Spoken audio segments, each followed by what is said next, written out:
buenas tardes, bienvenidos. Bienvenidos a todos y todas a esta mesa número 11 que lleva por título El patrimonio cultural inmaterial entre la ley y el orden. Les damos la bienvenida a quienes nos siguen a través de la plataforma y también de las redes sociales. Quiero agradecer también al comité organizador de este quinto Congreso Internacional sobre Experiencias en la Salvaguardia del Patrimonio Cultural Inmaterial en su modalidad virtual, pues por generar estos espacios de reflexión, de análisis, que nos permiten pues conocer las diversas estrategias que se están generando en torno al cuidado de nuestro patrimonio cultural inmaterial y pues que han impulsado una resignificación de este legado cultural. También darles la bienvenida a nuestros ponentes del día de hoy. Nada más reiterarles que por favor se apeguen a los 15 minutos que se tienen establecidos, por favor, y las intervenciones, las preguntas las vamos a dejar para el final.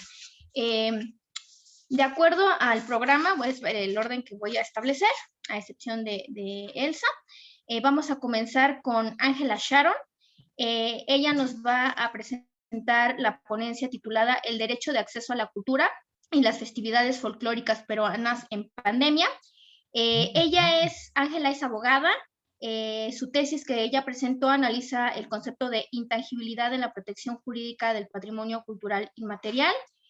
Ella es investigadora del Grupo de Investigación en Derecho Administrativo, el GIDA-PUC, y es consultora externa en el Ministerio de Cultura.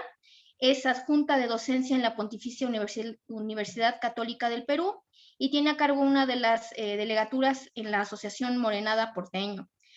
Bueno, y además ya ha presentado ponencias en este congreso en el año de 2017. Entonces, pues le damos la bienvenida a Sharon y adelante. Muchísimas gracias, Claudia. Si me pueden dar la posibilidad de compartir pantalla, sí, ¿no? ¿Se puede? Está habilitado. Muchísimas gracias. En este momento lo comparto. ¿Pueden visualizarlo? ¿Sí? ¿Sí es posible? ¿Me confirman, por favor, si se puede visualizar? Sí, ya estamos viéndolo. Se ve. Listo. Empiezo. Muchísimas gracias a todos. Muy buenas tardes. Los saluda Ángela Casafranca Álvarez. Soy abogada con especialidad en la rama de Derecho Administrativo y tengo una gran pasión por nuestro patrimonio inmaterial. Ahorita en este momento me encuentro en la ciudad de Calca, en el Valle Sagrado de los Incas, departamento de Cusco, en mi patria, el Perú. Quiero en primer lugar agradecer a todos los organizadores de este congreso por darme la oportunidad de ser parte de este evento que congrega a todos los estudiosos, colectivos, portadores, autoridades de nuestro patrimonio cultural inmaterial de la humanidad y que nos dan la posibilidad de conocer, compartir experiencias, falencias técnicas, dar soluciones a los desafíos que nos pone la salvaguardia desde las diferentes actividades y disciplinas. En mi caso, desde el derecho, ¿no? Asimismo, quiero recordar con nostalgia el año 2017, en el cual, aún en el proceso de elaboración de mi tesis de licenciatura, tuve la oportunidad de recibir la invitación para ser parte del cuarto CIESPCI, que tuvo como sede la hermosa y cálida ciudad de Hermosillo en el estado de Sonora. Este espacio me abrió las puertas no solo a conocer la hermosa tierra de México, que visité por primera vez en mi vida, sino que también me dio el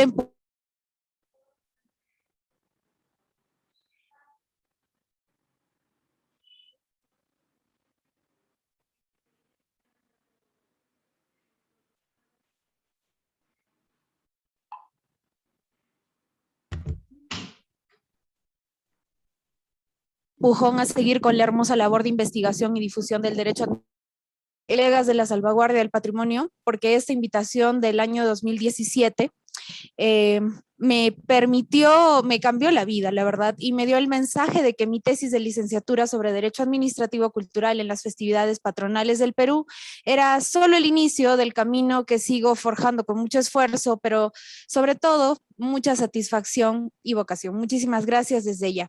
Ahora bien, para no extenderme más en los tiempos, que sé que son limitados, quiero hablarles a ustedes sobre el tema que tanto me apasiona, que son las festividades patronales, pero desde una situación coyuntural que nos cambió la vida a todos y que nos obligó a reinventarnos en resiliencia y resurgir de las cenizas, básicamente, para seguir demostrando que nuestra identidad cultural se mantiene incólume. Siempre dicen que hablar sobre patrimonio cultural inmaterial y, ay, perdonen, ahí está. Siempre dicen que hablar sobre patrimonio cultural inmaterial y las normas, el derecho a la cultura, tienden a ser un tema conflictivo, ¿no? Porque se enfrentan a las tradiciones y a las costumbres, lo que en el derecho llamamos como derecho consuetudinario. No es una novedad que el ordenamiento jurídico, los procedimientos, los plazos y la gestión pública no terminan de comprender el para qué nosotros, para nosotros, ¿no? Bueno, que trabajamos este tema de manera más directa, el concepto de cultura viva, ¿no? No lo entienden, la verdad. Por esa razón considero relevante tratar de derechos reconocidos en la Constitución de mi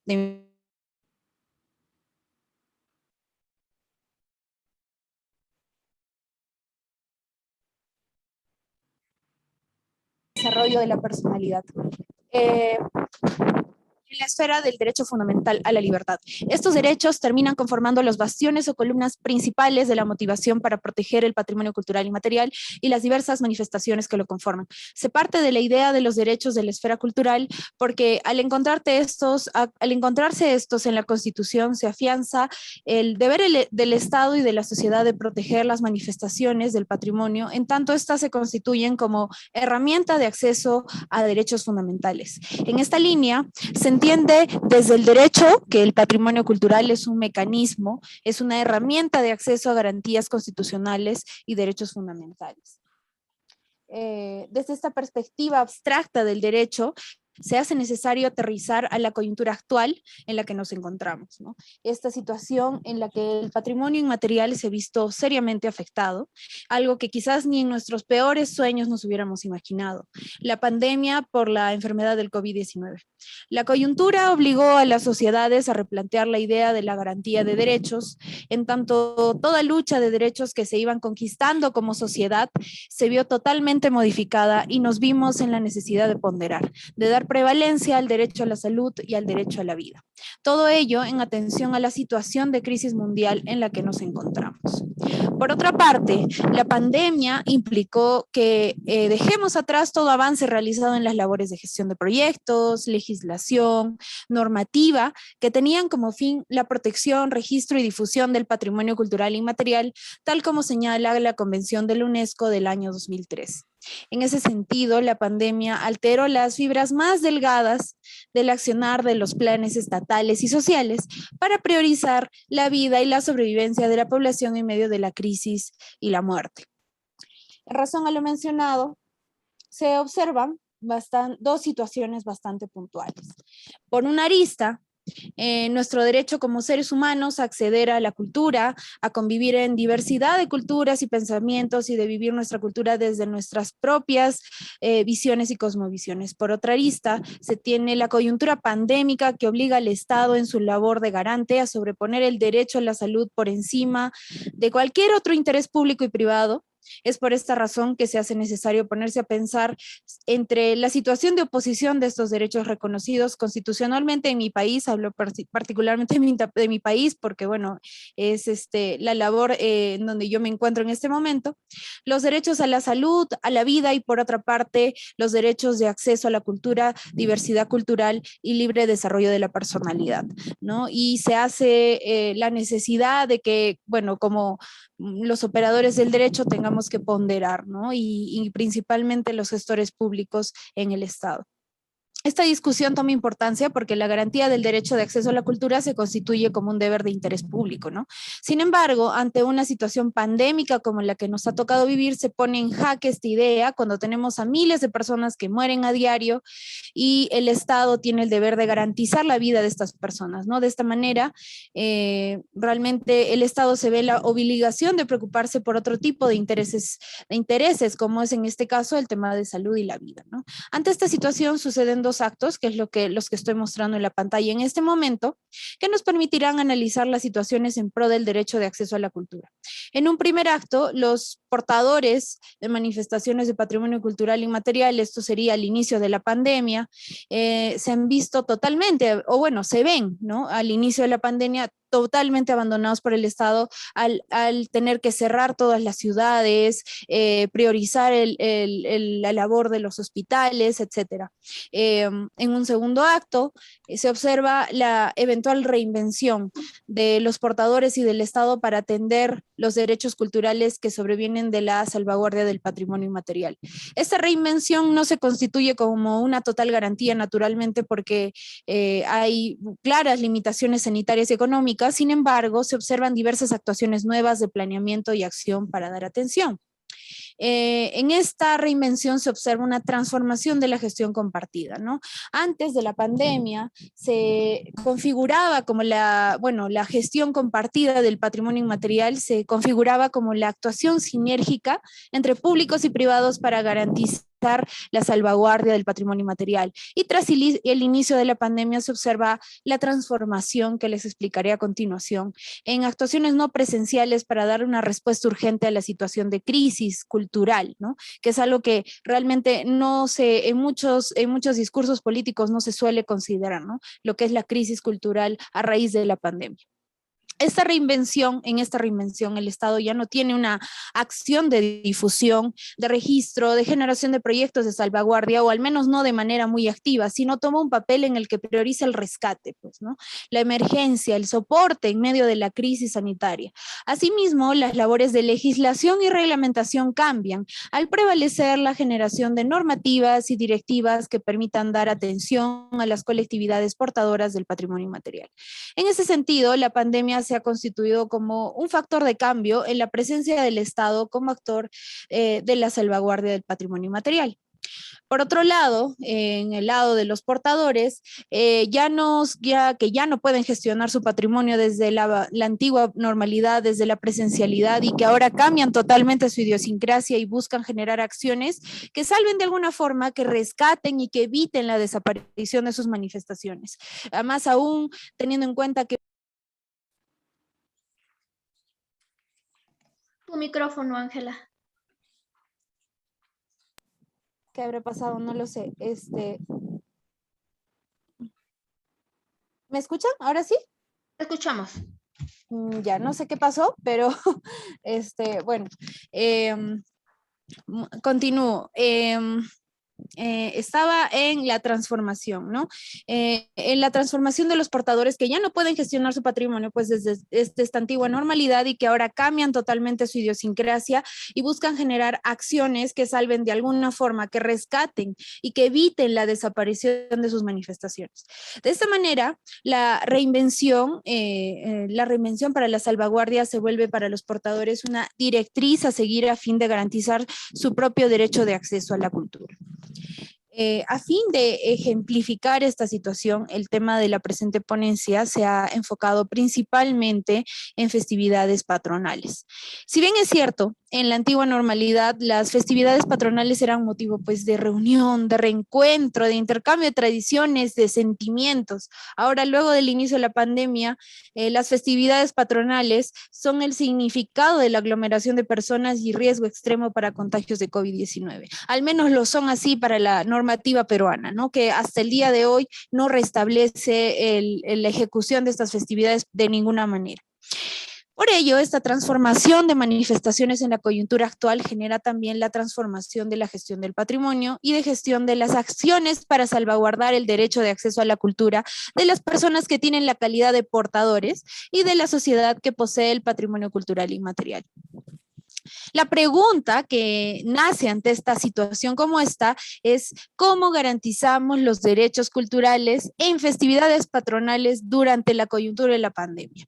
Es una pregunta que creo que hasta el momento, al menos en mi país, no se ha planteado de manera clara, y realmente no hay una acción organizada de esa respuesta, pero sin embargo, para dar respuesta a este interrogante se presentarán dos a experiencias particulares que he conocido cercanamente debido a mi condición de portadora y a mi experiencia como asesora legal. Por ello, en esta oportunidad les hablaré de la festividad de la Virgen de la Candelaria en Puno y todas las acciones que los portadores hemos venido realizando como parte de la gestión y salvaguardia de nuestra festividad durante la segunda ola de contagios en mi país. Y asimismo comentaré también la labor que ha hecho el Ministerio de Cultura como gestor de patrimonio en la gestión normativa y gestión pública de la pandemia, ¿no? Y de los apoyos económicos que les mencionaré más adelante. Por el lado de los portadores, las diversas instituciones de la morenada puneña, para eso quiero que sepan, yo bailo morenada en la festividad de la Candelaria, la cual ha sido declarada Patrimonio Cultural de la Nación en Perú. Bueno, son asociaciones conformadas por ciudadanos puneños y peruanos en diferentes regiones del país y del mundo. Particularmente la Morenada Porteño, que es la institución a la que pertenezco, realizó una serie de actividades durante el 2020 para salvaguardar la manifestación de la morenada y la festividad de la Candelaria. Es así que el año 2021, pues, se canceló la festividad de la Candelaria presencial a raíz del empeoramiento de la segunda ola de contagios y fallecimientos del Perú. En consecuencia, esta festividad no se pudo llevar a cabo, se tuvo que cancelar todas las actividades presenciales. En un inicio, en el mes de febrero del 2021, la Federación Regional de Folclore y Cultura de Puno, que es la entidad privada que representa a todas las agrupaciones de danza que bailan en la Candelaria, estaba organizando una Candelaria presencial simbólica, ¿no? Con la concurrencia de 5 integrantes por conjunto aproximadamente. Sin embargo, como les menciono, esto se tuvo que cancelar, ¿no? Por toda esta segunda ola que estuvo desde el mes de febrero del 2021 justamente y se extendió hasta el mes de abril más o menos. Esta coyuntura no fue óbice, naturalmente, para que no se realicen actividades simbólicas y virtuales durante el mes de febrero. Se realizaron unas diversas dinámicas sincrónicas de transmisión en vivo, principalmente realización de videos de saludos de las diferentes agrupaciones, misas virtuales, etc. En este marco, quien les habla, tuvo la oportunidad de danzar inclusive en transmisiones virtuales y de participar en entrevistas transmitidas en la televisión nacional. Mediante acciones colectivas de los portadores rescatamos el sentimiento de la festividad, el sentimiento de los danzarines, de los devotos y portadores de nuestro patrimonio cultural inmaterial. Fueron actividades muy simbólicas, les soy sincera, y muy especiales, porque si bien la festividad de la Candelaria es una actividad masiva que congrega miles de danzarines, de músicos, espectadores, debido a esta coyuntura eso fue imposible, ¿no? Sin embargo, como se ha comentado, eso no evitó que se realicen diversas actividades en honor a la festividad, desde casa naturalmente, hecho que dio una sensación de mucha identidad, les soy honesta, de acceso a la cultura principalmente y de mantener nuestro patrimonio a pesar de la distancia. Todas estas actividades fueron promovidas en su mayoría por los propios portadores, me incluyo porque estuve también en parte de la organización, han logrado garantizar y dar la sensación de que esta festividad no desapareció, ¿no? Y se pudo decir con satisfacción que a pesar de todo hubo festividad para nosotros los portadores de la manifestación. Toda esta movilización no presencial ha sido una forma en que los propios portadores podemos decir que hemos resistido, ¿no? Hemos garantizado a través de la autogestión, principalmente de la autogestión, nuestro derecho de acceso a la cultura, ¿no? A la diversidad cultural, a pesar de esta coyuntura tan crítica y tan trágica por todo el cobro de vidas humanas. Ahora bien, por el lado del Estado es necesario rescatar la labor del Ministerio de Cultura desde la creación del programa de apoyos económicos a las diversas manifestaciones de patrimonio cultural inmaterial y también de las industrias culturales. Ahora yo me enfoco naturalmente en patrimonio cultural inmaterial por el tema que nos congrega, pero bueno, he tenido la oportunidad de asesorar legalmente los procedimientos administrativos internos en la generación de informes legales que formaban parte de todas las gestiones que realizaba la Dirección General de Patrimonio Cultural del Ministerio de Cultura, las direcciones desconcentradas de cultura y la Dirección de Patrimonio Inmaterial.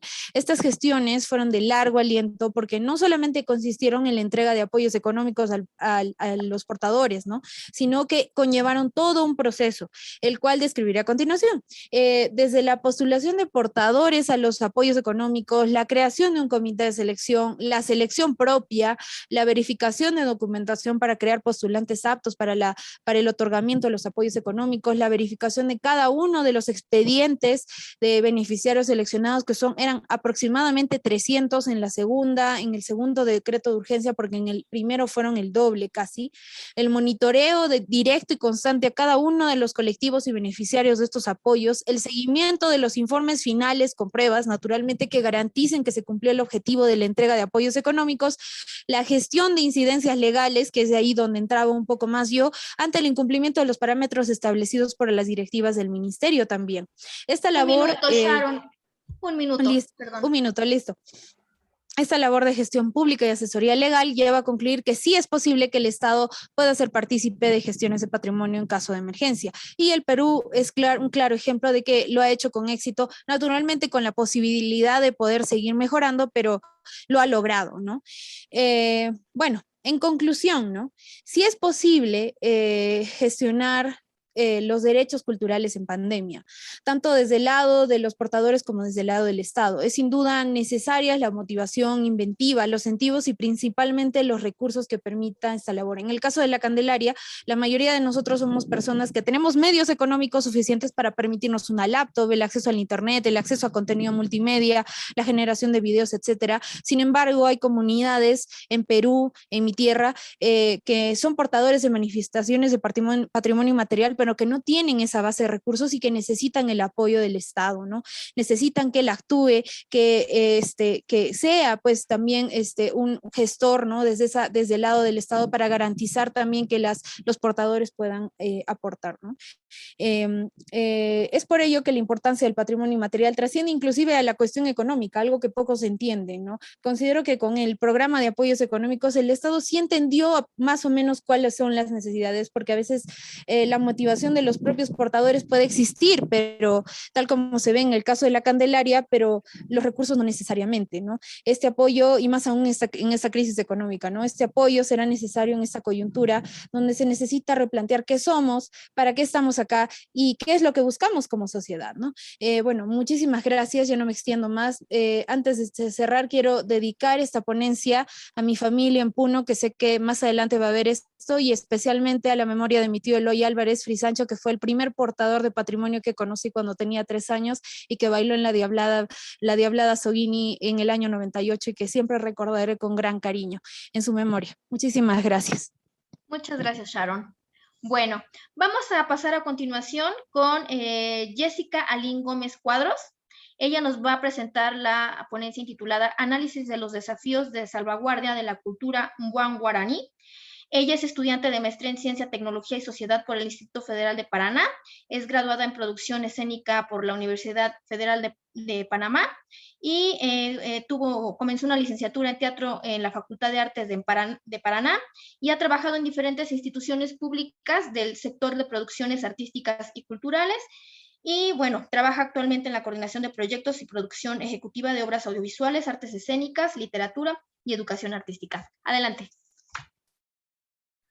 Boa noite, peço desculpas porque eu vou apresentar em português. Agradeço, né, a oportunidade de estar por aqui, compartilhando com vocês esse trabalho, esse estudo, essa pesquisa que a gente tem desenvolvido aqui no litoral do Paraná. Vou compartilhar a tela. Vou falar devagar, né, eu acredito que se tiver alguma dificuldade, vocês podem estar escrevendo no chat que eu posso tentar repetir.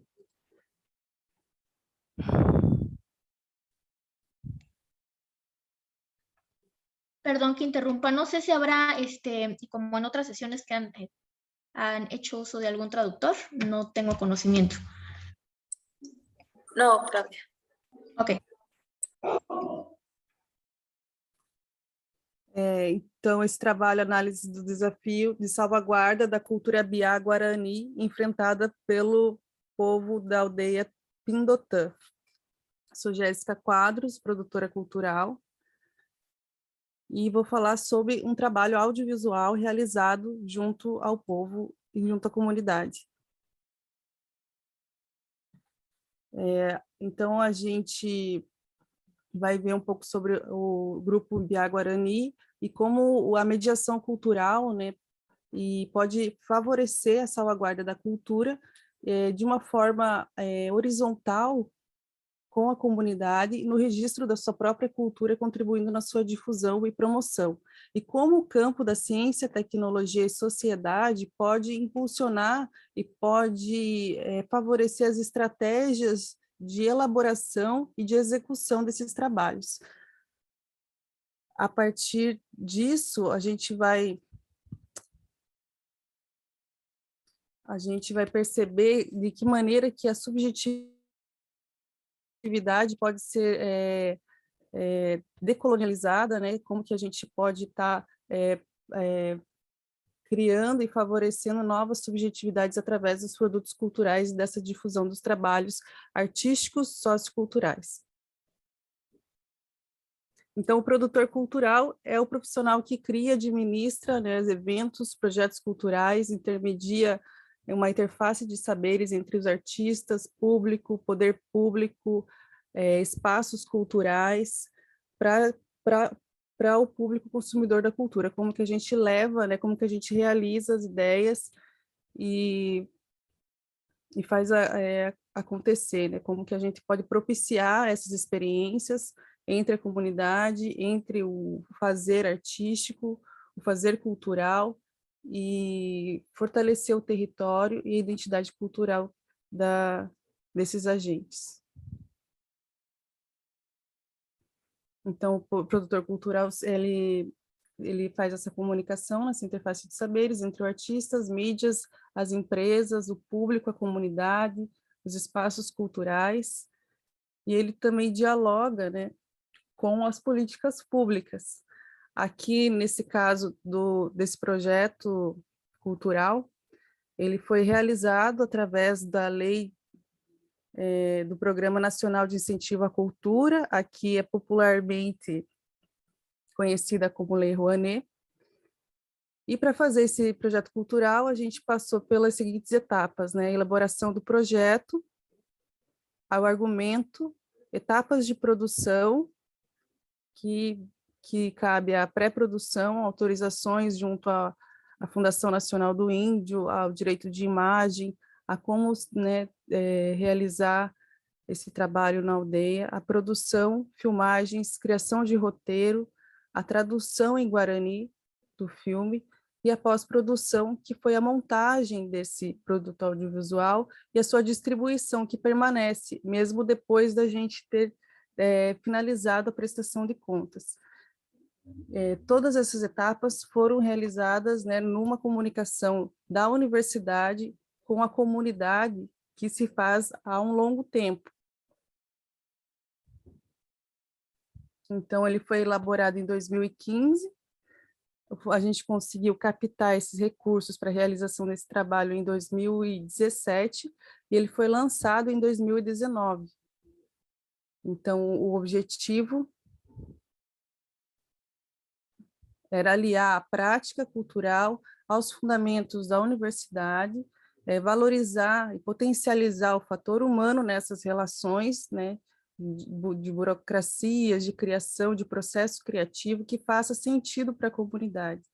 Então, o objetivo foi realizar um trabalho audiovisual documental que amplifica as vozes, né, dessa comunidade e as urgências sobre o que eles querem falar, o que eles querem manifestar.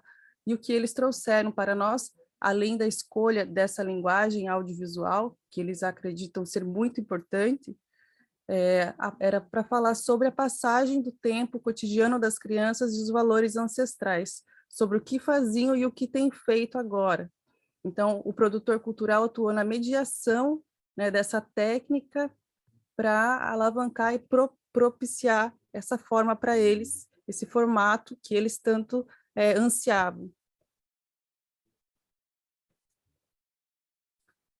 Então, a ideia do documentário veio a partir desse diálogo com a comunidade que a universidade propiciou através de um projeto de extensão. Então, teve esse primeiro contato com a aldeia e o diálogo com as lideranças.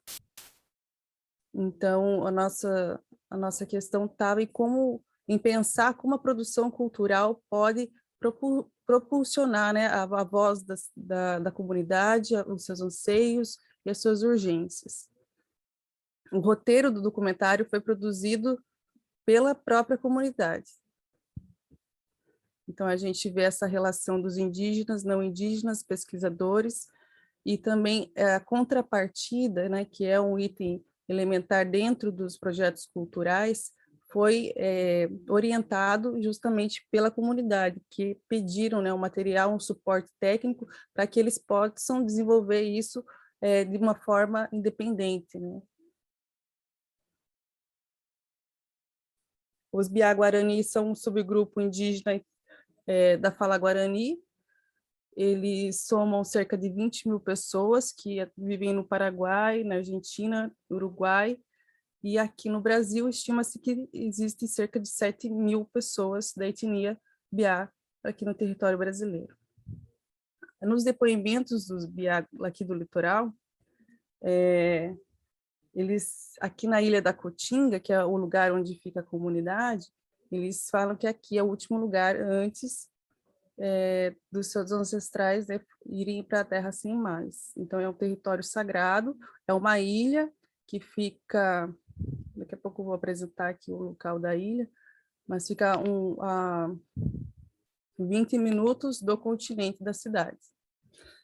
Então, essa análise foi feita a partir da fala, né, dos participantes desse documentário. A gente teve uma mediação de uma educadora da aldeia, que fez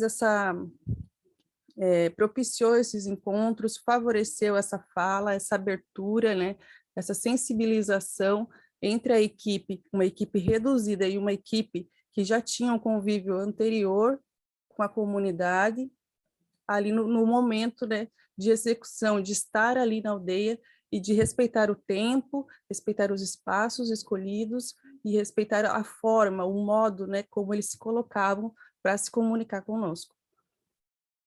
Então, aqui tem uma fala da pajé, a Ivarrete Minduá, me trago o pitanguá, que agora eu vou falar. Então, ela vai falar após ela se preparar para isso, né?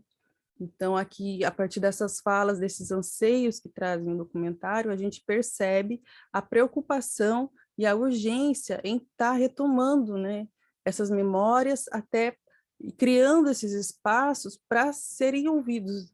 Então, são essas emergências que vêm da fala da pajé Ivarrete Minduá, que é dessa aldeia, do pajé Floriano, que também está presente no documentário, e da educadora Juliana. Então, são os 3 personagens principais que vão trazer essa força, né, e toda essa emergência. Então, há muita coisa a ser contada a quem queira se lembrar, né, que é uma fala que ela traz e que ela sente, né, essa urgência. Aqui são fotos já da aldeia, da etnia Biá-Guarani, a pajé Isulina, e as sementes que vêm da FUNAI e vêm de atores diversos da sociedade, estudantes, né, acabam levando, ela pede as sementes, algumas plantas que já não tem lá na aldeia, para poder continuar os rituais, continuar a sua lida, as suas práticas com as crianças, né, com quem está ali para favorecer, para auxiliar nesse processo, né, de manutenção e preservação. Então, a gente vê que é um contexto bastante frágil com relação a esse acesso, né, aos acessos que são essenciais para a salvaguarda da cultura Biá-Guarani nessa aldeia. Então, as perguntas que a gente traz é de que maneira a produção cultural pode atuar como propulsora a partir da realidade local, né, fortalecendo o território, seus atores e a sua salvaguarda.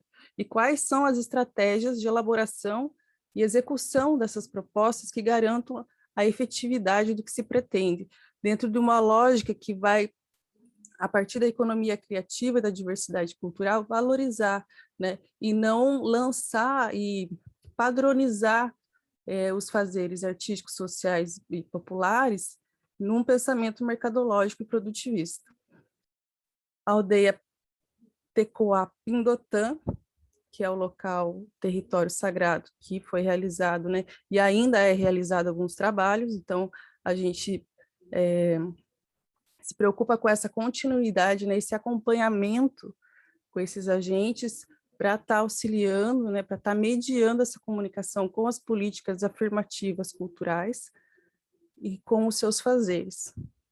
Então, essa TECOA fica numa ilha, a Ilha da Cotinga, né? O primeiro local do Paraná ocupado aqui, né, no território paranaense. Então, a primeira construção é na Ilha da Cotinga, é uma igreja de Nossa Senhora das Mercês.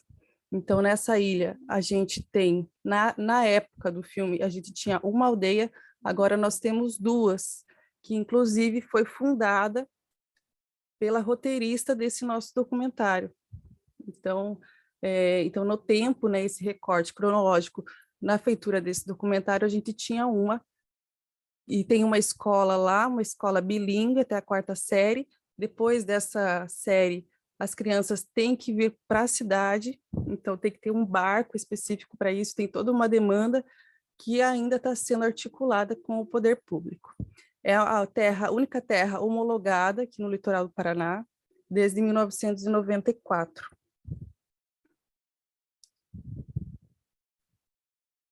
Então, TECOA é o espaço sagrado, né, onde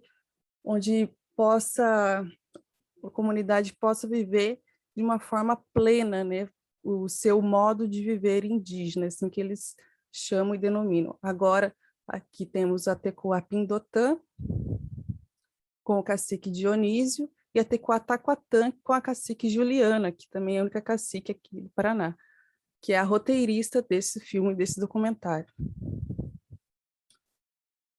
O projeto se intitulou Quiringuê Pindotã,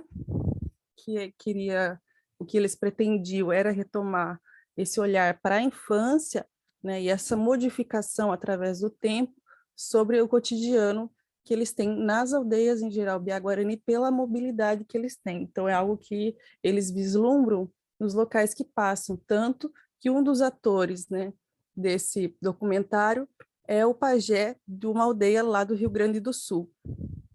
Então o documentário traz a passagem do tempo, a ancestralidade, a terra como espaço de pertencer e de existir, e essa aproximação da infância, mas não de uma forma ingênua, mas em suas dimensões entre o sagrado e o mundano.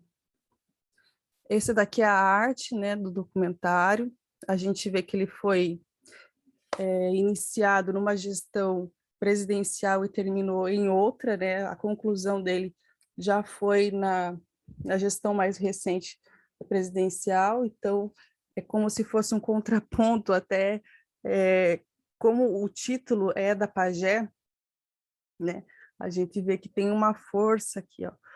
Koiwi Manopamuai, essa terra não vai terminar, né? Esta terra não terminará, que é uma fala muito forte que a pajé traz no filme, falando que os homens é que vão acabar, né? Não a terra não vai acabar, a terra é um ser nosso, né? Fazemos parte disso, mas o que está acabando é a ação do homem sobre ela.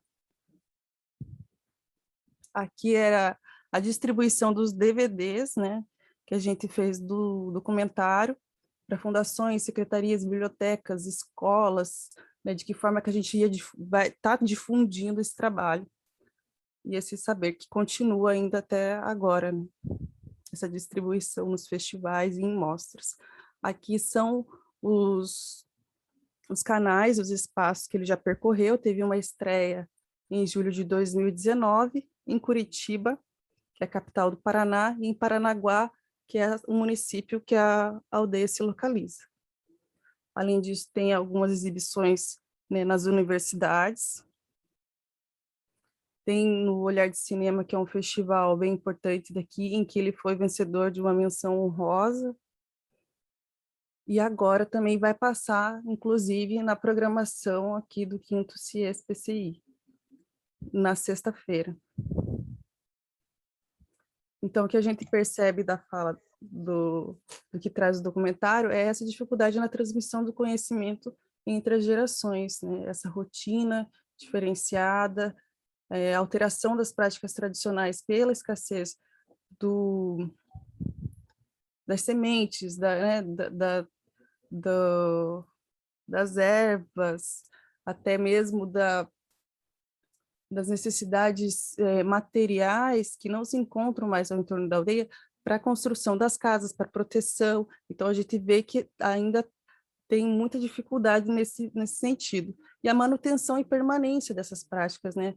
Até o calendário o cronológico, ritualístico, presente, né, na tradição biá-guarani.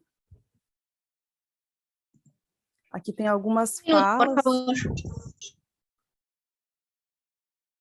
Tá acabando? 1 minuto, por favor. Ah, tá. Então, aqui tem algumas abordagens, né, CTS em vista dessa análise, que é a teoria crítica da tecnologia. Então, de que forma que a gente pode apontar essas diferentes extensões da mediação entre técnica e o saber tradicional, a tecnologia não vista como ferramenta, né, mas como um suporte para trazer isso à tona. Então, é uma instrumentalização que fica em segundo plano do que está sendo dito, né? Então, para a gente abrir uma proposta de diálogo democrático, plural, e, bom, agora fiquei nervosa, e a tecnologia como um mecanismo de emancipação social, né? Como que a gente avança a partir disso, dentro das políticas afirmativas, né? Como que a gente vai adentrando esses espaços dos conselhos e das instituições que possam estar criando, né, favorecendo até a subsistência do território indígena através dos recursos e como que novos atores vão favorecer nesse sentido. Então, o documentário ele tem essa força da subjetividade na representação de mundo e também essa questão do subjetivo como um ato político, né, que é a base que vai ditar o sistema epistemológico, histórico e cultural que a gente vive. E de que maneira que esses encontros, né, entre diferentes atores, entre o que é diferente, propulsiona a criação de algo novo, né, como que a gente vai criando uma nova consciência através disso, através dessa afetação. Aqui a gente traz o Krenak, com essa poética da existência, né, essa memória, essa preocupação com a natureza, e aqui há direções para mantermos a consciência clara de que, mantendo a nossa subjetividade, nossas visões, as poéticas sobre a existência, e pensando a partir de onde a gente pisa, né, no território, as suas demandas e a inventividade, reconhecemos-nos como diversidade, como pluralidade, constituindo uma só humanidade. Aqui o produtor como agente, né, de escuta, de afeto, de convívio, e a partir disso a gente consegue ter uma abordagem mais aprofundada e uma interferência no real que também interfere na significação da representação produzida, né, desse trabalho, e buscando essa transformação social. Aqui é uma foto do lançamento do filme, feito na Cinemateca de Curitiba, com a aldeia presente, né, também dialogando com o público. E aqui o que a gente vê através dessas relações, que há uma atualização da memória através dessas experiências promovidas, né? Serve a pluralização das vozes, a distribuição democrática da informação, propicia encontros e experiências, práticas relacionais democráticas, políticas afirmativas, decolonização das subjetividades e a transformação da realidade. Aqui tem o link do trailer do documentário que vai ser exibido, as referências, y a Ivette, gracias y obrigada. Muchas gracias. Muchas gracias. Bueno, vamos a dar paso a la ponencia titulada Autogobierno en San Felipe de los Herreros, nuevos paradigmas jurídicos de protección del patrimonio cultural inmaterial, a cargo de Abigail Villalpando Gutiérrez. Ella es licenciada en Derecho por la Facultad de Derecho y Ciencias Sociales de la Universidad Michoacana. También es integrante del colectivo Emancipaciones y actualmente es profesora de asignatura en la Escuela Nacional de Estudios Superiores de la UNAM, Campus Morelia. Adelante, maestra Abigail. Muchas gracias. Bueno, voy a compartir una presentación y me gustaría nada más como hacer unos comentarios sobre cómo está dispuesta la presentación precisamente.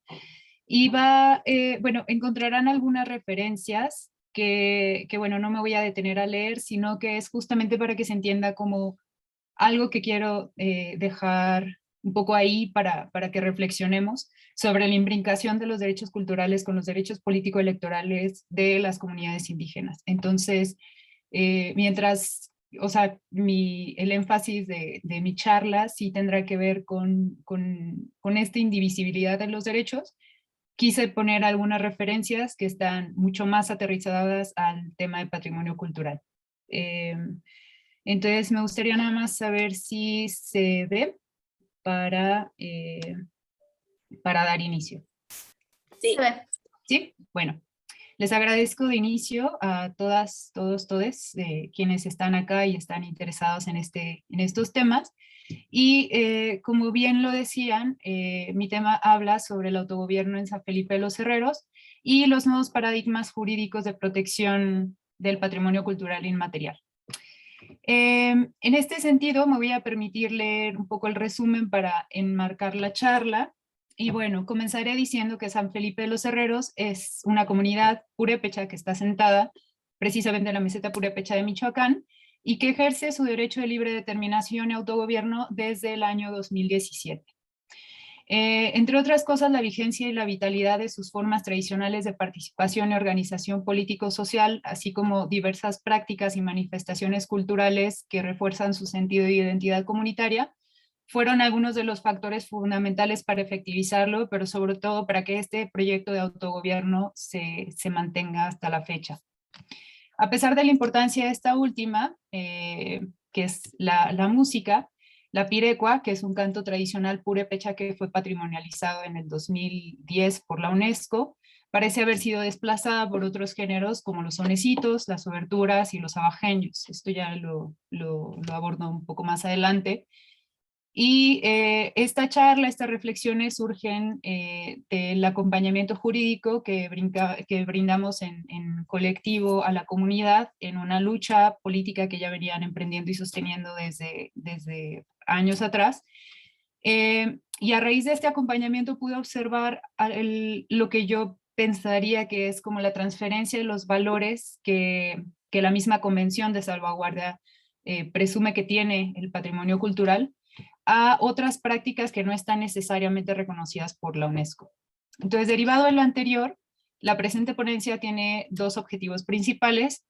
Por un lado, reflexionar si el ejercicio del autogobierno plantea mayores herramientas jurídicas para la apropiación de la titularidad y protección del patrimonio cultural, natural e histórico en todo caso, que ha venido detentando y defendiendo intentos nacionales, globales, de integración cultural, y por otro lado también problematizar sobre las tensiones entre las obligaciones estatales de protección del patrimonio cultural inmaterial en contextos de la vitalidad de la misma dinámica cultural, que cabe señalar aquí, no está separada del contexto sociopolítico de las comunidades, y menos de estas que ejercen autogobierno, ¿no? Y para esto, pues parto justamente de la experiencia de la comunidad de San Felipe de los Herreros, que se ha vuelto un pilar muy importante para las comunidades que siguen en lucha, no solamente en Michoacán, sino también en otros estados de México. Entonces, bien, aquí tenemos precisamente una imagen de la fiesta de San Juan, que es el 24 de junio, que precisamente por el contexto de pandemia no se ha realizado, pero bueno, ahí les dejo también un poco la referencia de dónde estoy tomando la foto, y es un proyecto que se llevó a cabo con la Escuela Nacional de Estudios Superiores, Unidad Morelia, y acá viene también quien estuvo coordinando el proyecto. Entonces, bien, para todo esto voy a iniciar haciendo un recorrido por algunas de las luchas que se han impulsado para el ejercicio y efectivización del autogobierno y que han sentado ¿Qué número ciertos tiene ese precedentes. entonces? ¿Perdón? Ah, no sé si había un micrófono prendido o me estaban hablando del comité. Bueno, perdón. Y bueno, posteriormente, como un segundo momento, voy a situar el contexto sociopolítico de la comunidad de San Felipe de los Herreros, para resaltar precisamente esta imbricación que les comentaba entre derechos culturales con los derechos político-electorales de los pueblos y comunidades indígenas, para también poder problematizar sobre los alcances y limitaciones que tiene este nuevo paradigma en torno al patrimonio cultural reconocido o no por la UNESCO, ¿no? Bueno, no solamente hablo de la Pibecua, sino de otras manifestaciones culturales. Y finalmente, para compartirles algunas de las acciones emprendidas por el Consejo de San Felipe de los Herreros en materia de cultura. Entonces, bien, inicio con el primer punto, que son las luchas por el autogobierno en Michoacán, y un poco para situarnos en cómo es que ha sido, en qué momento estamos situados y cómo ha cambiado precisamente todo el escenario en Michoacán y en otras partes de México. Comentarles que desde el año 2011, a raíz de la reforma constitucional de este mismo año, en donde se reconocían los tratados internacionales a la par que la Constitución Política de los Estados Unidos Mexicanos, se abrieron nuevos paradigmas jurídicos que fueron aprovechados por distintos movimientos sociales para posicionar sus luchas, y luchas ya de larga data, y conseguir resoluciones judiciales favorables. Tal fue el caso de Cherán, que es un municipio que había estado luchando en contra no solamente de Talamontes por el despojo y la situación de violencia que estaban viviendo, sino también precisamente contra el crimen organizado, sin que durante varios años hubieran obtenido ningún tipo como de apoyo en ninguna de las esferas de gobierno. Tras la lucha, o tras una lucha que primero fue política y después se judicializó, se reconoció su derecho a elegir y nombrar autoridades por medio de usos y costumbres, esto es, mediante la asamblea, lo cual distancia precisamente a las comunidades de tener que elegirlos mediante este sistema de democracia participativa, que es a través de partidos políticos, y así poder transitar a un sistema de autogobierno, ¿no? Que han ejercido o que ha sido ejercido por un consejo en tanto una autoridad colegiada, resignificando así también las implicaciones del artículo 115 constitucional, que justamente contempla un municipio lejos de, o bueno, reformulo, resignifica este artículo en términos de que ahora funge como un municipio indígena, ¿no? No obstante, el abandono institucional, la violencia y la precarización de las comunidades es distinta para las tenencias, porque las cabeceras municipales ejercen presupuesto. Y las tenencias dependen justamente de estos ayuntamientos y de todas las gestiones que los ayuntamientos hagan o no a favor de estas tenencias o encargaturas del orden, ¿no? Entonces, en 2016 tendríamos otro de los precedentes que fue sumamente importante para otras comunidades, que fue el caso de la lucha política de la comunidad purépecha de San Francisco Pichátaro. Esta comunidad es una tenencia del municipio de Tingambato en Michoacán también, que judicializó su lucha política y logró también una sentencia favorable. La importancia de este precedente, no porque el de Cherán no lo sea, es que precisamente se consideran, entre otras cosas, que las tenencias tenían derecho también a regirse por usos y costumbres, elegir autoridades que ya no necesariamente recaen en individuos, sino que también tienen el derecho a ejercer precisamente otras facultades de gobierno, ¿no? Y se convierten en un cuarto nivel de gobierno, como en una submunicipalidad. Y para ejercer este tipo de funciones, les he reconocido el derecho a ejercer su presupuesto directo. Esto es, el presupuesto directo, los recursos públicos van etiquetados y bajan hacia los municipios para que sean administrados y satisfagan las necesidades de las tenencias o de las encargaturas del orden. Cosa que, claro, no pasa, no siempre pasa. De hecho, podemos ver que esto generalmente es al revés. Y esto ha generado un rompimiento completo de cómo entendemos el Estado, ¿no? Porque estas nuevas tenencias, de la cual San Felipe de los Herreros será la segunda comunidad de Michoacán que acceda a este esquema en 2017, les convierte precisamente en una autoridad no solamente al interior, no solamente para resolver situaciones y problemáticas internas de las comunidades, sino también para con el Estado.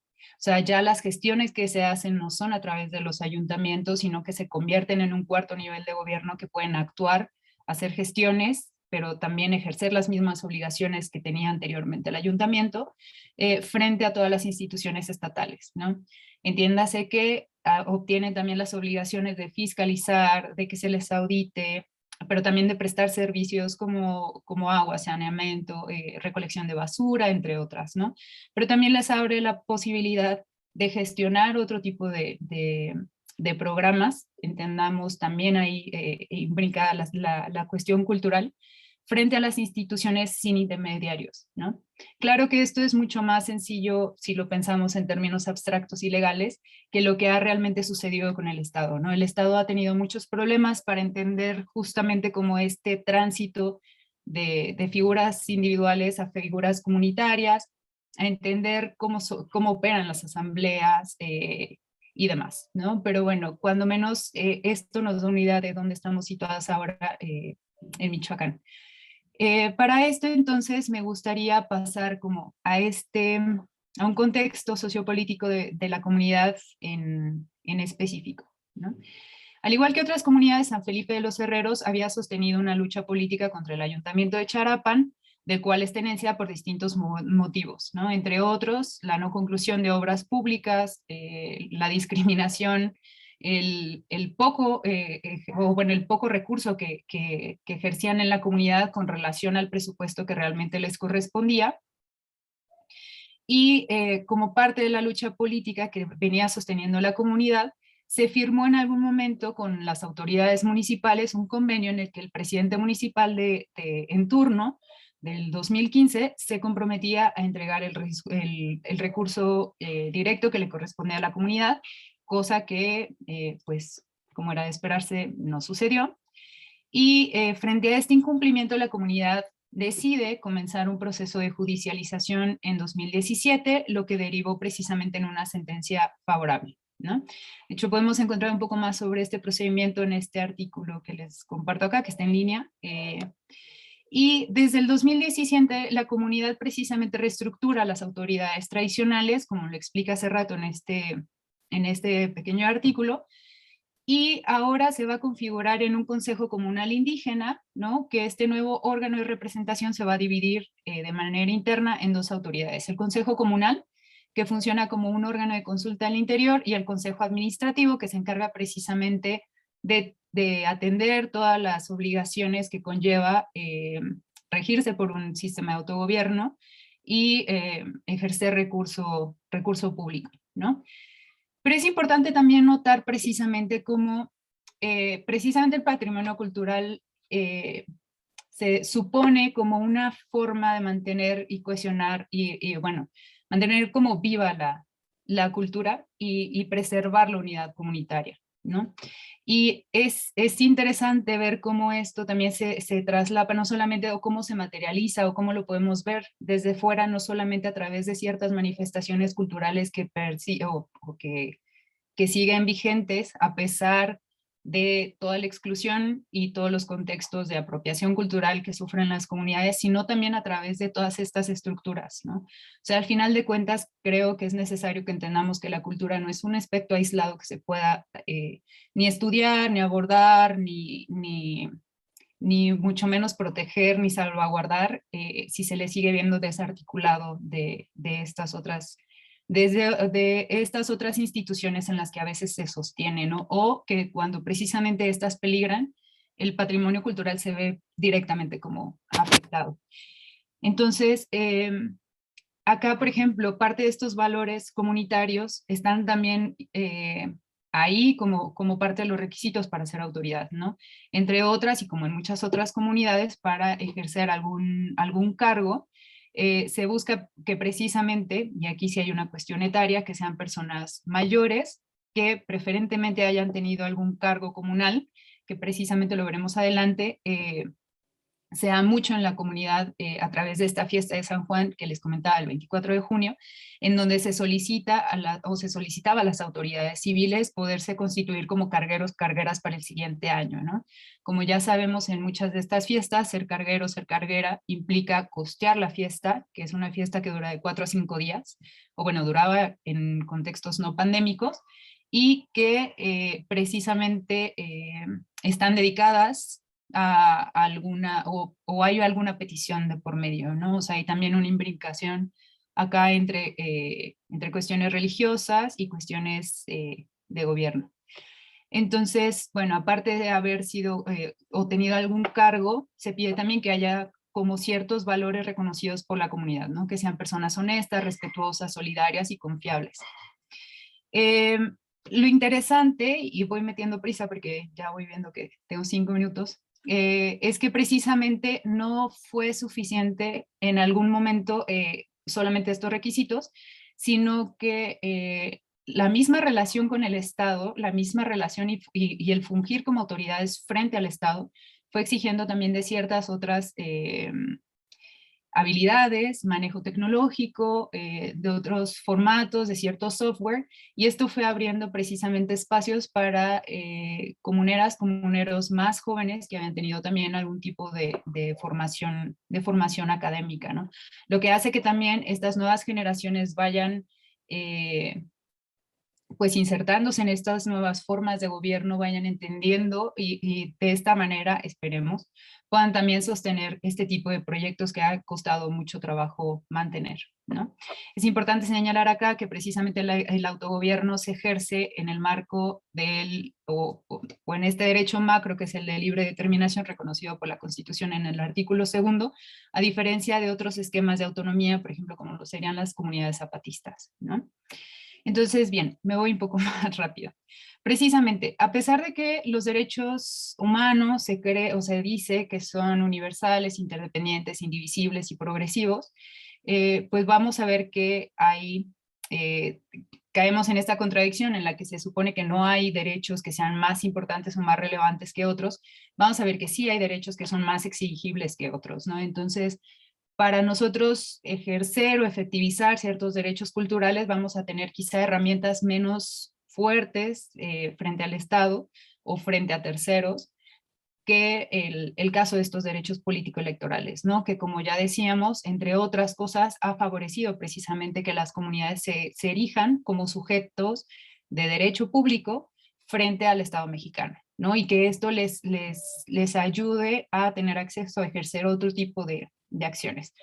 Acá me gustaría nada más citar precisamente cómo es que a través de la sentencia que les reconoce a ellos el derecho de ejercer autogobierno, ya va también acá vinculado el tema cultural. Claro que esto no es el eje, ¿no? Pero ha sido algo que se ha venido como entretejiendo precisamente, ¿no? En este sentido, Un el minuto, Tribunal por Electoral... favor. Un Un minuto, minutito, perdón. por favor. Bueno, entonces me voy a brincar muchísimo más abajo. Y bien, me voy a ir acá a las acciones comunitarias en materia de patrimonio cultural inmaterial. Entre otras cosas, el Consejo, precisamente, y el Consejo de Administración había estado preocupado por cómo el factor de la pérdida de la lengua, que mucho se cree que se debe precisamente a que San Felipe de los Herreros fue una de las comunidades que tuvo una escuela, a diferencia de otras comunidades que no, y esto propició que también hubiera un proceso de castellanización importante.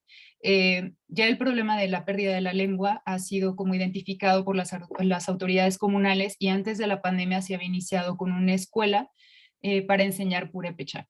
Como otras personas sabrán, el purépecha y otras lenguas indígenas también dependen mucho de la región en la que se habla, ¿no? Por eso fue muy importante para la comunidad que las maestras, porque fueron mayormente mujeres, que dieran este tipo de cursos a un grupo de aproximadamente 45 personas con diferentes edades, fueran maestras de la comunidad, ¿no? Eso fue como un primer proyecto de rescate para precisamente después en esta fiesta, donde la música ha sido central, donde no se permite que se toquen otros géneros como banda, donde el eje es la música de cuerdas precisamente, se pudiera abrir un espacio para que las y los estudiantes de estos grupos de purépecha pudieran cantar las pirecuas exclusivamente en purépecha y un purépecha de la región, ¿no?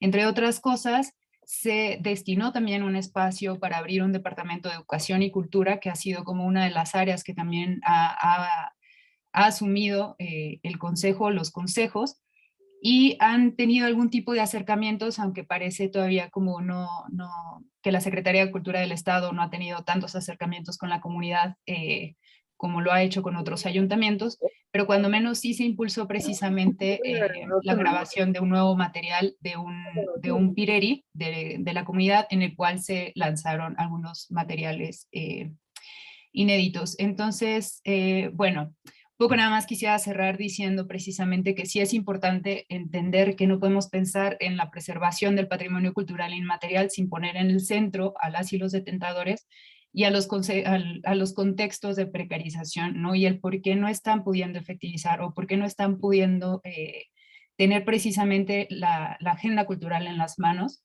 para poderlo llevar o no sé si a buen puerto, ¿no? Pero ahora un poco por la prisa es lo que me viene. Entonces, bueno, gracias por la Muchas escucha. gracias, Abigail. Muchas gracias. Bueno, vamos a pasar a continuación con Elsa del Valle Núñez. Ella nos va a presentar la ponencia Un libro en lengua náhuatl, experiencias en su confección y derechos de autor de la comunidad. Ella es licenciada en Derecho por la UNAM, es maestra egresada de la maestría en Sociolingüística por el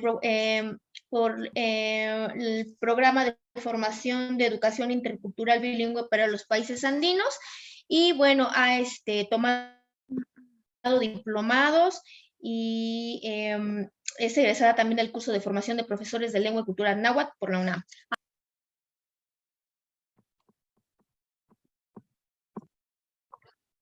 Senka pajpaki noyolo y pampa xaneuatl namech nonotza totekiu tlen otikchiu se nahualtepe miek tlazokamati.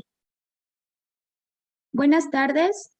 Antes que nada, muchas gracias por este espacio, por permitirme compartirles esta experiencia de confección de un libro comunitario en la lengua náhuatl como una experiencia, como una estrategia de revitalización de esta lengua en la comunidad de Santana Tlacotenco, al sur de la Ciudad de México, en la alcaldía de Milpalta, pero también como un nuevo paradigma para poder hacer libros en comunidad.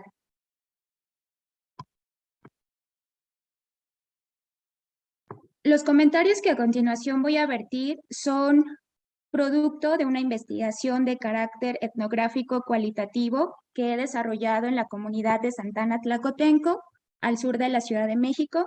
Este contexto se caracteriza sociolingüísticamente porque los hablantes manejan dos lenguas, tanto el español como el náhuatl. Sin embargo, el español es el idioma de uso frecuente en la mayoría de los ámbitos de socialización, tanto en el ámbito público como en el privado. Se le da preferencia a la lengua dominante, que en este caso es el español. La lengua náhuatl está siendo hablada por una reducida comunidad de habla que tienen ciertas características particulares. Entre ellas, destaca que son hablantes de la tercera edad, sobre todo entre 60, 70 y 80 años. Y entonces, al insertarme en esta comunidad, conociendo sobre su variante, se les preguntaba cuál era una de las estrategias que ellos querían realizar para revitalizar su lengua náhuatl. En esta comunidad, la lengua náhuatl es entendida como una flor. Hay dos posiciones. Unos que dicen que la lengua cumple un ciclo de vida al igual que un ser humano, y nos decían que pues ellos sí sabían de la pérdida de su lengua, sin embargo no estaban tan preocupados porque era el ciclo natural. Sin embargo, hay otros que también desde la perspectiva natural de la lengua conciben que la lengua, como un monte, se puede reverdecer. En este sentido, el libro comunitario nace en principio por el deseo de una pareja de abuelos quienes son hablantes de la lengua náhuatl, y uno de sus deseos era tener un libro, dejar a sus hijos, a sus nietos, quienes no conocen el náhuatl, saben de algunos elementos léxicos, sin embargo, como medio de comunicación no lo usan. Y en ese sentido, reflexionando con esta pareja de abuelos, fue como quisimos hacer una investigación, acción participativa, siguiendo algunos principios de la filosofía de uno de los autores colombianos que trabaja procesos comunitarios con significación de aprendizajes, y en este sentido es Fals Borda. Él nos dice que una vez que vamos a una comunidad, sea cual sea, nos interesemos por las problemáticas que tiene esta comunidad, por sus deseos, por sus anhelos. Y una de estas es evidentemente el deseo de esta pareja de abuelos de hacer un libro con relación a su lengua. El diseño del libro comunitario, en primer lugar, dentro de las categorías de la documentación lingüística, que como ustedes reconocerán, tradicionalmente en materia del náhuatl, se ha ido documentado históricamente. Y esta documentación ha sido realizada por académicos, investigadores, historiadores, lingüistas, antropólogos, etcétera.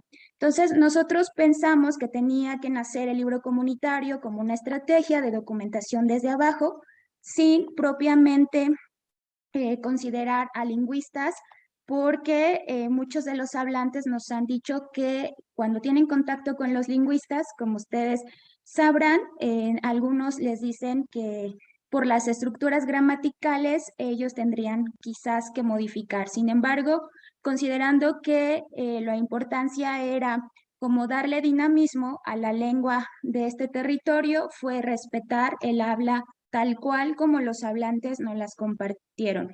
En un principio, el libro comunitario, que es una estrategia de revitalización lingüística, pasa a ser una estrategia también para fomentar el derecho a la documentación. La Ley General de Derechos Lingüísticos de los Pueblos Indígenas del 2003 establece a la documentación como una de los derechos donde el Estado, con la participación de la comunidad de habla, fomentará este tipo de estrategias para fomentar y salvaguardar el patrimonio lingüístico en las comunidades indígenas.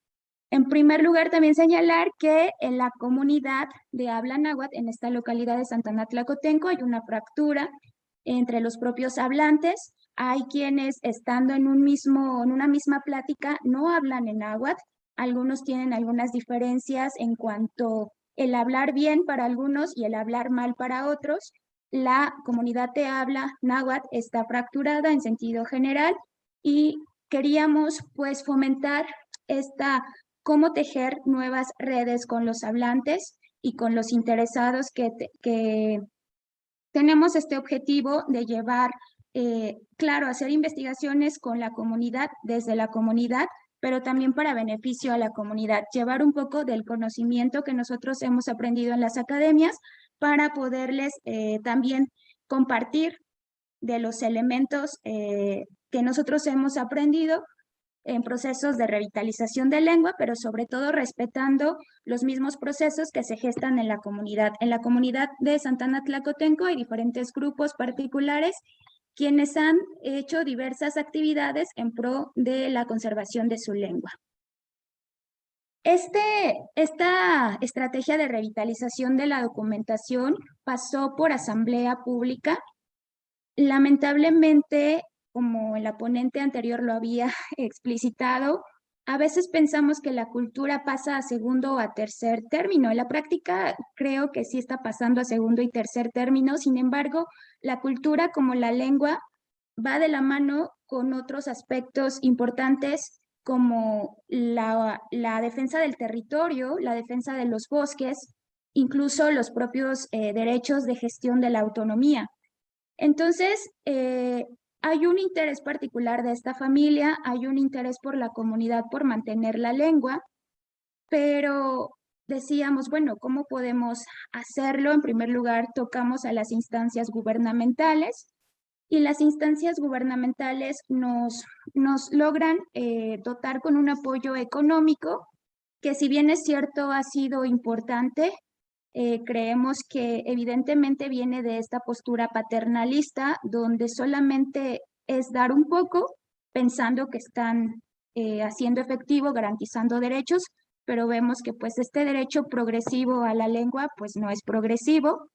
Y en este sentido hay todo un proceso de gestación de la propia comunidad para poder hacer este libro comunitario, el involucramiento de la comunidad. Sin la participación de los abuelos, quienes han sobre todo compartido la lengua náhuatl, sin ellos no podría haber sido realizado.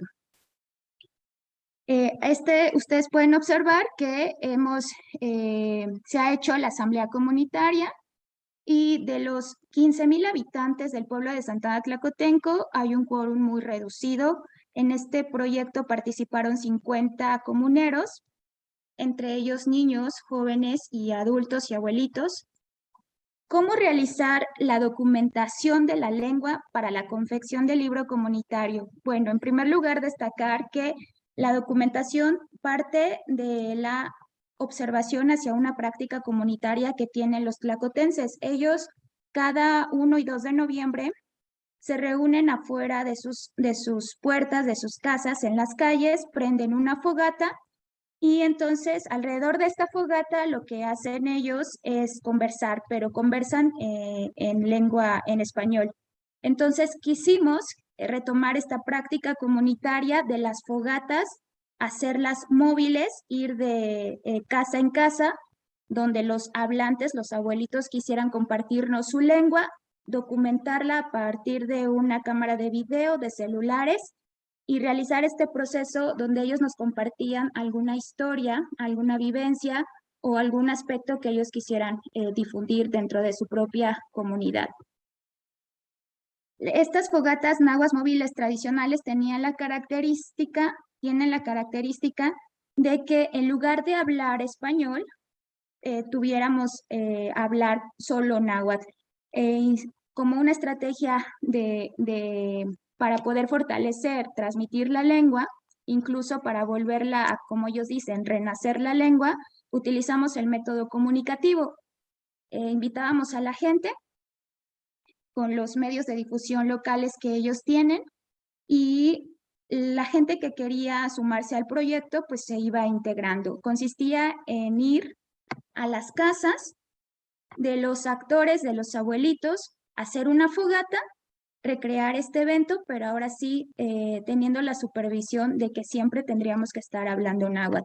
Se hacía el registro de la lengua náhuatl, también se hacía la traducción como el abuelito lo estaba compartiendo al español, y después de eso se compartía el alimento durante estas fogatas con el objetivo de introducir aspectos sobre todo lingüísticos, de uso cotidiano con relación a la comida. Tratábamos de hablar en la lengua náhuatl, donde compartíamos el alimento y en torno al alimento salían muchas frases que los niños, los jóvenes, los abuelitos iban recordando de cómo ellos iban hablando pues su náhuatl.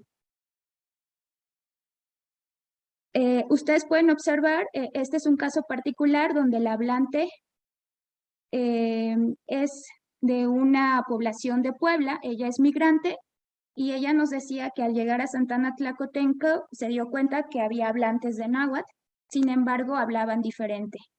Ella pues durante bastante tiempo ha tomado la actitud que toman muchos hablantes de no hablar su idioma porque no hay interlocutores sobre su variante, y el hecho de que te digan, no, tú no hablas como acá, pues hace de alguna forma, fomenta el silenciamiento de la lengua. Entonces, esta actora tuvimos el privilegio de compartir el alimento con ella, nos compartió varias historias de su localidad en la lengua náhuatl de su variante, y se ha documentado tal cual como la actora lo ha referido, sin alteración ninguna. En este proceso de la fogata náhuatl móvil tradicional, lo que nosotros también implementamos es la estrategia de la peregrinación. En la peregrinación vamos cantando cantos en náhuatl con una bocina y la gente, si quiere, así como pasa en una peregrinación religiosa, pues se va uniendo.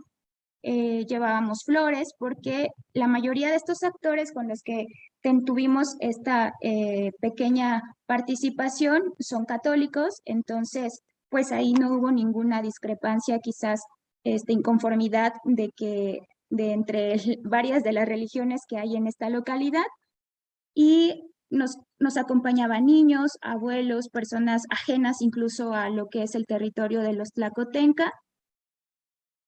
Y bueno, este libro Amoxtlic en náhuatl, ¿cómo lo hemos ido confeccionando? Primero porque cada uno de los actores tenemos un papel en particular.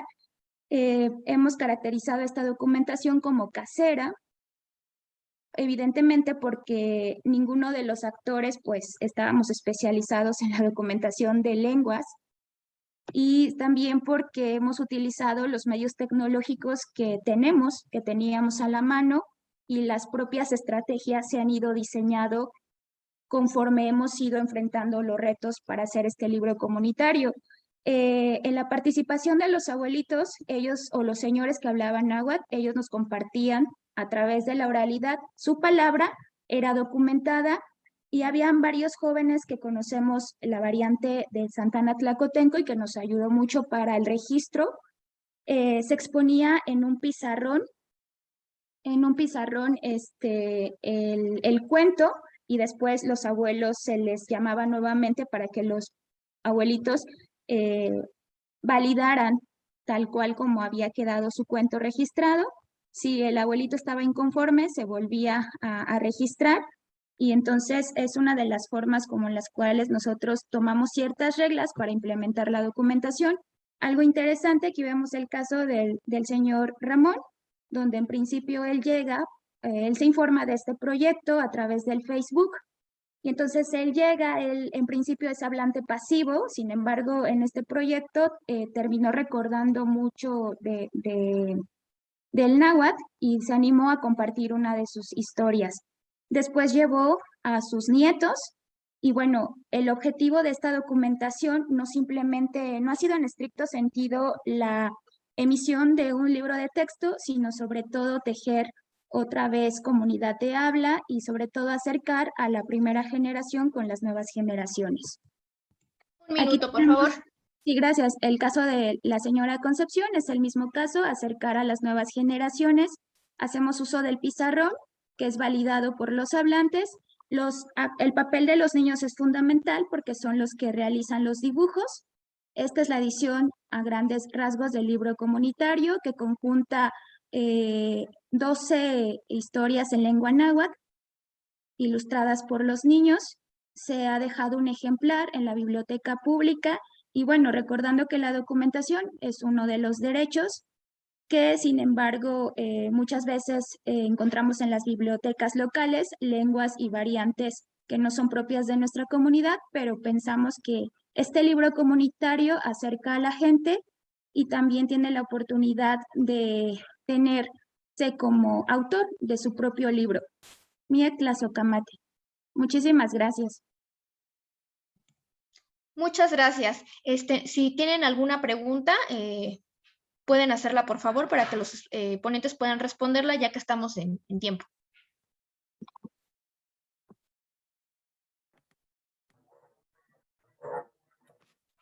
Yo tengo una pregunta. Adelante, Miguel Ángel. Yo quisiera saber si la parte del paisaje lingüístico se expresó, digamos, por parte de la doctora Elsa del Valle, que lo hacía más bien a nivel comunitario, pero si existen ejercicios para que eso también pase en la parte de las redes sociales y también el rescate de la misma lengua por la parte de WhatsApp, o la implementación de esta misma lengua por las diferentes vías, o el comercio que muchas veces ahorita en la parte de pandemia ha sucedido. Muchas gracias y la felicito.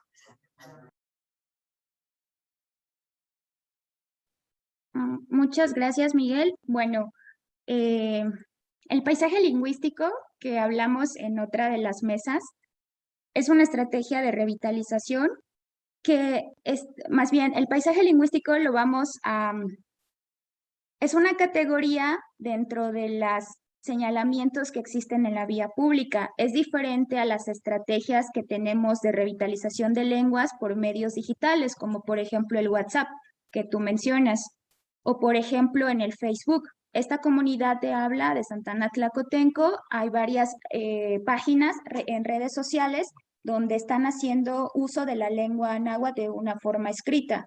Entonces, sí son como dos diferentes áreas donde yo veo procesos tecnológicos que están enfocados a la revitalización, y procesos donde no son tecnológicos, sí se usa la tecnología, pero está enfocado más bien para donde quizás los actores principales son presenciales, ¿no? Destacar la participación de los actores, pero desde un ámbito presencial, y el otro es desde el ámbito del Internet, que es diferente.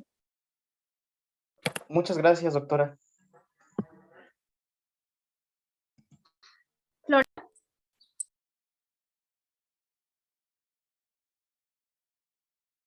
Adelante, Florentina.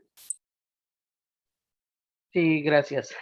Sí, estuve en la otra mesa y no alcancé a hacer la pregunta, pero qué bueno que por aquí el compañero lo retomó de lo del paisaje. Quisiera, a grosso modo, ¿cuál es el objetivo? Tal vez no lo pude captar bien, de la revitalización lingüística, porque vi que lo pusieron en algunos lugares, incluso en algunos negocios, e incluso también se comentó que hay unas personas que aceptaron y que después lo quitaron. Quiere decir que en ese lugar donde se trabajó no habían hecho ese tipo de trabajos. Yo estoy acá igual en una ciudad donde también se trata de preservar la lengua, y sí se está haciendo, pero de manera más, digamos, de una manera más formal, como sería con un concepto de pueblos mágicos. Sí, muchas gracias, Florentino. Bueno, decir que el paisaje lingüístico, ya Santana Tlacotenco, antes de este proyecto de revitalización, ya tenía algunos indicios del paisaje lingüístico, que son propiamente el nombre de parajes que la gente le da un reconocimiento social, y algunos dueños de algunas tiendas también, al reconocerse como nahuablantes, ponen el nombre de sus tiendas lo traducen según su giro, ¿no? Su giro mercantil. Entonces, la estrategia de revitalización, el sentido de revitalización es un proceso muy amplio. Estos son pequeñas actividades que trabajamos con la comunidad para realizar ciertas actividades. En primer lugar, volver a ser comunidad hablante en Santana Tlacotenco. ¿Por qué el paisaje en determinado momento es aceptado por unos y por qué por los otros no? Por los que estuvieron involucrados en el proyecto, de alguna forma ya tienen un proceso de sensibilización. Y los otros no es que no estén sensibilizados, sus intereses serán otros y son respetables. Sin embargo, en el proyecto de revitalización se hace una especie de planteamiento de árbol de problemas. Y al hablar con los hablantes, ellos enumeran ciertas características particulares. Uno de los deseos de los nahuablantes de esta localidad es generar libros. Si bien es cierto, los libros pueden ser muy criticados, nosotros pensamos en dinamizar esos libros, pero en todo el proceso oral que hacemos alrededor del libro. Ajá. Es lo mismo que pasa con el paisaje. Sí hacemos nombres en lengua náhuatl, pero le prestamos mayor atención a todo el proceso dinámico social en torno a la lengua que se vivió con la gente. En primer lugar, seleccionamos una familia que no ha tenido esto de ir a la escuela. Entonces, romper ese paradigma, ¿no? Donde ahora son los abuelitos campesinos quienes están dotando de elementos de sabiduría y de conocimiento a su propia comunidad. Y bueno, por el tiempo creo que nos están acortando el tiempo. Muchísimas gracias. Sí, muchas gracias a cada uno de los ponentes. Si tienen alguna otra duda, podrán contactarse por medio de los correos electrónicos para que puedan aclararlas. Les agradecemos y los invitamos a que participen en las siguientes mesas. Muchísimas gracias.